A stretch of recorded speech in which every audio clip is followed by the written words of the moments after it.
Shalom, shalom sahabat-sahabat Hers yang diberkati Tuhan.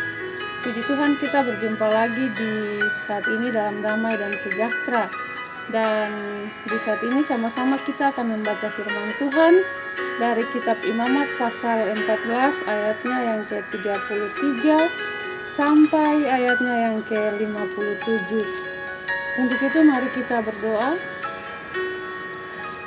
Tuhan, kami mengucap syukur untuk hari baru, hari pemberian Tuhan yang penuh berkat dalam kehidupan kami, untuk nafas kehidupan yang Tuhan masih percayakan bagi kehidupan kami sampai pada saat ini.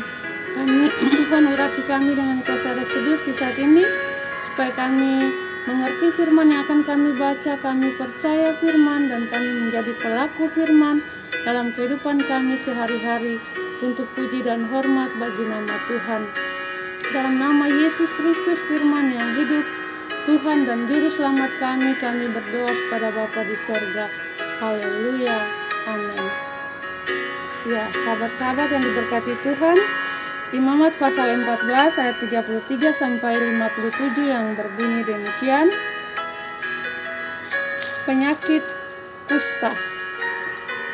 Tuhan berfirman kepada Musa dan Harun, apabila kamu masuk ke tanah Kanaan yang akan kuberikan kepadamu menjadi milikmu, dan aku mendatangkan tanda kusta di sebuah rumah di negeri milikmu itu, maka pemilik rumah itu harus datang memberitahukannya kepada imam. Ada kelihatan seperti tanda kusta di rumahku. Maka imam harus memerintahkan supaya rumah itu dikosongkan sebelum ia datang memeriksa tanda kusta itu, supaya jangan menjadi najis segala yang ada di dalam rumah itu. Dan sesudah itu barulah imam datang untuk memeriksanya.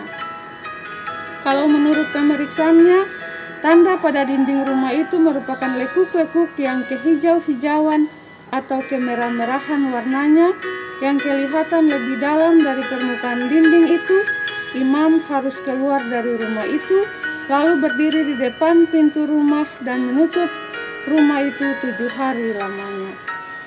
Pada hari yang ke-7 imam harus datang kembali. Kalau menurut pemeriksaannya tanda kusta itu meluas pada dinding rumah, maka imam harus memerintahkan supaya orang mengungkit batu-batu yang kena tanda itu dan membuangnya keluar kota ke suatu tempat yang najis. Dan ia harus mengikis rumah itu sebelah dalam berkeliling, dan kikisan lepah itu haruslah ditumpahkan keluar kota di suatu tempat yang najis. Dan orang harus mengambil batu-batu lain, lalu memasangnya sebagai pengganti batu-batu tadi, dan harus mengambil lepah lain dan melepah rumah itu. Tetapi jika lau tanda itu timbul lagi di dalam rumah itu sesudah batu-batunya diungkit dan sesudah rumah itu dikikis, bahkan sesudah dilepah lagi, dan kalau imam datang dan menurut pemeriksaannya tanda itu meluas di dalam rumah, maka kusta ganaslah yang di dalam rumah itu, dan rumah itu najis. Rumah itu haruslah dirombak, yakni batunya, kayunya, dan segala lepah rumah itu, lalu dibawa semuanya keluar kota ke suatu tempat yang najis. Dan orang yang masuk ke dalam rumah itu selama rumah itu ditutup menjadi najis sampai matahari terbenam. Dan orang yang tidur di dalam rumah itu haruslah mencuci pakaiannya. Demikian juga orang yang makan